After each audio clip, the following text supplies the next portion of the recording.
Can Trump fire Fed Chair Jerome Powell? What the U.S. law says, and why it's not that simply. In his second term as U.S. President, Donald Trump has revived a familiar feud, this time with potential consequences for global financial stability.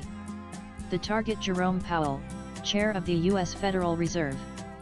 Trump has suggested, both publicly and privately, that he is considering removing Powell from office over issues including a multi-billion-dollar renovation of the Fed's headquarters in Washington, D.C. The possibility has reignited a legal and political debate in Washington. Can Trump legally fire the Federal Reserve Chair before his term ends, and if he does, would it undermine central bank independence or market confidence? Earlier this month, Trump told a group of House Republicans that he was considering firing Powell and even showed them a draft termination letter, according to a CBS News report. The meeting reportedly took place at the Capitol Hill Club in Washington. A few days later, Trump publicly walked back the suggestion, telling reporters, "I wouldn't do it unless he had to leave for fraud or something.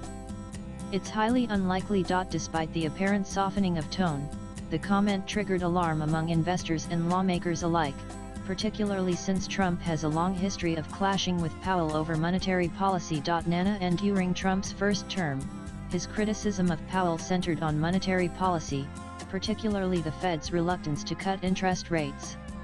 However, this time the disagreement is not about policy, it's about alleged misgovernance.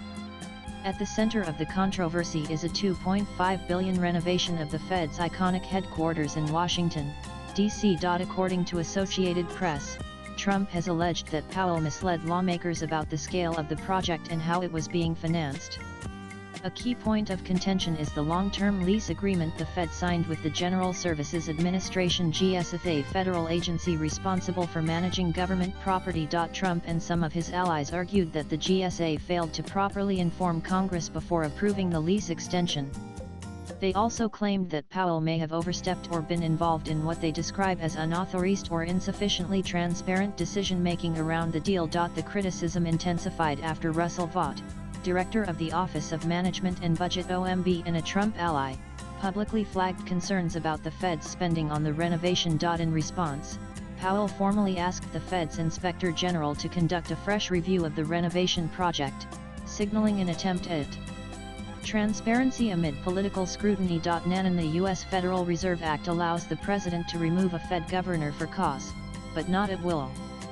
That clause has been narrowly interpreted by courts to preserve the Fed's independence from political influence. The 1935 Supreme Court case, Humphreys Executor v. United States, set the legal precedent: the president cannot remove officials from independent agencies simply due to policy disagreements. Cause must involve serious misconduct, legal violations, or gross neglect of duty. Trump cannot legally fire Powell for disagreeing with interest rate policy or the Fed's handling of inflation.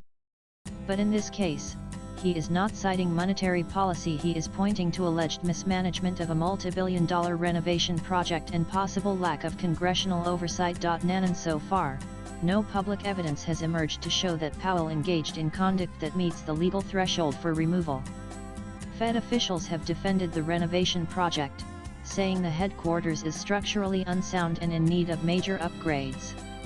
They maintain that the GSA lease extension was handled through proper channels and that all financial disclosures were made according to law. Legal analysts warn that unless the White House can prove Powell knowingly misled Congress or exceeded his authority, any removal attempt would almost certainly be challenged in court. And even within Trump's party, there is reluctance around firing Powell. Senator Thom Tillis, a Republican on the Senate Banking Committee, publicly cautioned against the move. Removing Powell would be a mistake. The independence of the Fed is critical for investor confidence. Senator Mike Rounds echoed that concern, saying, "I'm not sure that would be in the best interest of stability for the economy." Senator John Kennedy also weighed in, stating that while he supports oversight of the Fed's spending, abrupt removal of Powell could rattle the system. And despite the speculation, Trump's legal room for action remains narrow. Here are the possible scenarios. In all cases, any premature removal would face legal, political, and economic headwinds. And the Federal Reserve is structured to operate independently so it can manage inflation, employment, and financial stability based on economic data, not political cycles. Any overt interference in that independence, such as an attempt to remove the chair without strong legal grounds, would raise red flags globally. It could also weaken the US dollar, raise inflation expectations, and reduce the Fed's ability to control interest rates effectively. In a 2019 speech, Powell himself said the Fed's independence is essential to its ability to effectively pursue its congressional mandate of maximum employment and stable prices. Even the perception of a politically compromised Fed could erode trust, not only in the U.S. economy but in global financial markets. Nan Powell's term as Fed chair runs until May 2026, and his term as a governor lasts through 2028. Unless Trump initiates formal removal proceedings supported by legal findings, Powell is expected to remain in office. However, the threat itself has already caused ripples.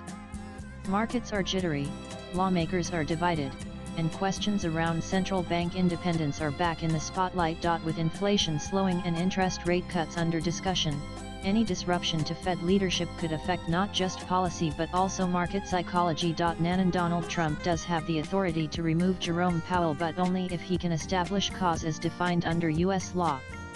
Allegations about the renovation project, even if politically sensitive, would require evidence of wrongdoing to meet that bar. Disagreements over monetary policy or budget priorities do not qualify. Swipe left for next video. Any premature move would likely be met with court challenges, market backlash, and warnings from economists and lawmakers concerned about Fed independence. As things stand, Powell remains in his post. But the relationship between the White House and the Fed has rarely been more strained, and the risks, both legal and economic, remain high. Latest vlogs.